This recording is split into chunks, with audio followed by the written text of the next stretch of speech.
బంగాళాఖాతంలో దక్షిణ అండమాన్ పరిసరాల్లో రేపు ఉపరితల ఆవర్తనం ఏర్పడే అవకాశం ఉందని అమరావతి వాతావరణ కేంద్రం ఓ ప్రకటనలో తెలిపారు. 27 నాటికి అది అల్పపీడనంగా మారే అవకాశం ఉందన్నారు. అనంతరం పశ్చిమ వాయువ్య దిశగా కదిలి 29 నాటికి ఆగ్నేయ బంగాళాఖాతంలో వాయుగుండంగా బలపడుతుందన్నారు. మరోవైపు రాష్ట్రంలో దిగువ ట్రోఫో ఆవరణలో తూర్పు గాలులు వీస్తున్నాయన్నారు.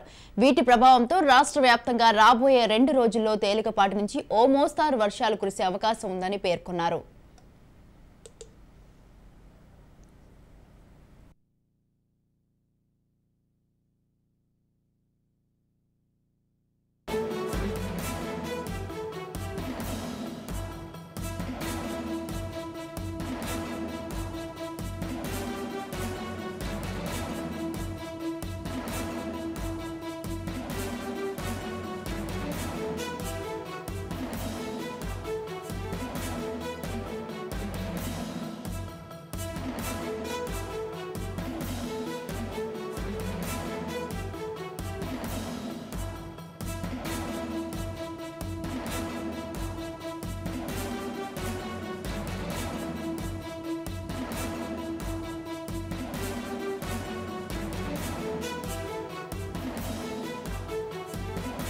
బంగాళాఖాతంలో దక్షిణ అండమాన్ పరిసరాల్లో రేపు ఉపరితల ఆవర్తనం ఏర్పడే అవకాశం ఉందని అమరావతి వాతావరణ కేంద్రం ఓ ప్రకటనలో తెలిపారు.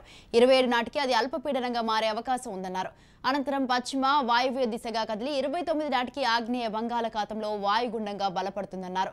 మరోవైపు రాష్ట్రంలో దిగువ ట్రోఫో ఆవరణలో తూర్పు గాలులు వీస్తున్నాయన్నారు.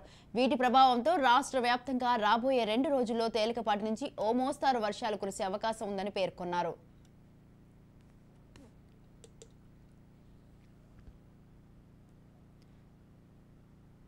రైట్, ఇక ఈ విషయంపై పూర్తి సమాచారం అందించడానికి మా ప్రతినిధి శ్రీరామ్ ఫోన్ లైన్ లో ఉన్నారు. శ్రీరామ్, బంగాళాఖాతంలో దక్షిణ అండమాన్ పరిసరాల్లో అయితే రేపు ఉపరితల ఆవర్తనం ఏర్పడే అవకాశం ఉందని అయితే ఇప్పటికైతే అమరావతి వాతావరణ కేంద్రం ఓ ప్రకటనలో తెలపడం జరిగింది. దీనికి సంబంధించి మీ దగ్గర ఉన్న తాజా అప్డేట్స్ ఏంటి? స్వాతి, ఈ బంగాళాఖాతంలో ఒక వాయుగుండం వచ్చే 4 రోజుల్లో ఏర్పడే అవకాశం ఉందని వాతావరణ శాఖ అధికారులు అయితే స్పష్టం చేస్తున్నారు. దీనికి సంబంధించి ప్రస్తుతం దక్షిణ అండమాన్ లో ఒక ఉపరితల ఆవర్తనం అయితే ఏర్పడింది. ఇది 2 రోజుల్లో బలపడి అల్పపీడనంగా మారే అవకాశం ఉందని చెప్తున్నారు. ఇది పశ్చిమ వాయువ్య దిశగా కదులుతుందని వాతావరణ శాఖ అంచనా వేస్తోంది.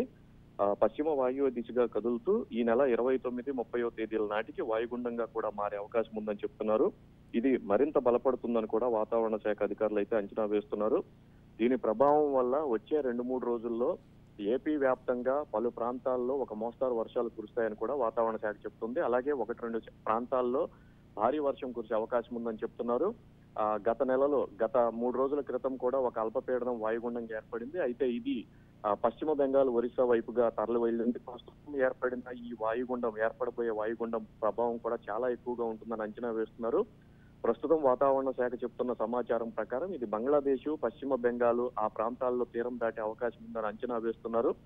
దీని ప్రభావం ఉత్తర కోస్తా అలాగే రాయలసీమ ప్రాంతాల్లో ఎక్కువగా ఉంటుందని చెప్తున్నారు. వచ్చే 2-3 రోజుల్లో ఈ అల్పపీడనం కారణంగా విస్తారంగా వర్షాలు కురుస్తాయని, 1-2 చోట్ల అతి భారీ వర్షాలు కురిసే అవకాశం ఉందని చెప్తున్నారు. అలాగే తీర ప్రాంతంలో అలల తీవ్రత పెరగవచ్చునని కూడా అంచనా వేస్తున్నారు. మత్స్యకారులు కూడా అప్రమత్తంగా ఉండాలని వాతావరణ శాఖ అయితే హెచ్చరికలు జారీ చేస్తోంది. స్వాతి.